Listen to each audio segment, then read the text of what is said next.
58,000 ಕೋಟಿ ರೂಪಾಯಿ ನಾವೇನು ಗ್ಯಾರಂಟಿಗಳಿಗೆ ಖರ್ಚು ಮಾಡ್ತೀವಿ, ಅದರ ಸಾಧಕ ಬಾಧಕಗಳನ್ನು ನಾವೇ ಮಾಡ್ಕೊಳ್ತೇವೆ.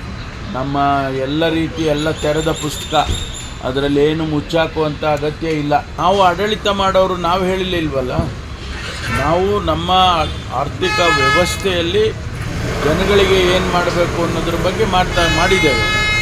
ಮತ್ತು ಅದರ ಸಮಸ್ಯೆ ಬರ್ತದೆ ಅಂದಾಗ ಅದನ್ನು ಸಾಲ್ವ್ ಮಾಡೋದು ನಮ್ಮ ಜವಾಬ್ದಾರಿ.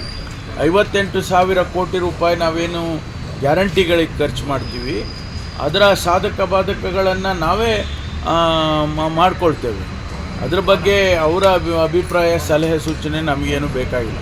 ಅವ್ರು ಯಾವ ರೀತಿ ಏನು ಜನ ನಮ್ಮನ್ನು ಆರಿಸಿದ್ದಾರೆ ಇಲ್ಲಿ ಆಡಳಿತ ಮಾಡೋದಕ್ಕೆ, ಅವರನ್ನು ಆರಿಸಿಲ್ಲ ಅಂತ ಹೇಳಿದ್ದು ಅದಕ್ಕೇನೆ. ಅದು ಅವರು ಆ ರೀತಿ ನಿರ್ದೇಶನ ಯಾವ ಆಧಾರದ ಮೇಲೆ ಕೊಡ್ತಾರೆ. ನಾಳೆ ಪತ್ರ ಬರಲಿ, ಮಾನ್ಯ ಜೋಶಿ ಅವರು, ಕೇಂದ್ರ ಸರ್ಕಾರ ನಾಳೆ ಪತ್ರ ಬರಲಿ, ಆಮೇಲೆ ನಾವು ಅದಕ್ಕೆ ಯಾವ ರೀತಿ ಸ್ಪಂದಿಸ್ತೇವೆ ಅಂತ ಅವ್ರಿಗೆ ಗೊತ್ತಾಗುತ್ತೆ. ಯಾವುದನ್ನು ಹಾಕೋದಿಲ್ಲ.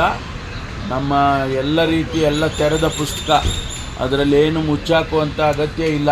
ಮುಖ್ಯಮಂತ್ರಿಗಳು ಕ್ಲಾರಿಫಿಕೇಷನ್ ಮಾಡಿದ್ದಾರೆ. ಅದ್ರ ಬಗ್ಗೆ ಪದೇ ನಾವು ಏನು ಹೇಳೋವಂಥ ಅಗತ್ಯನೂ ಇಲ್ಲ.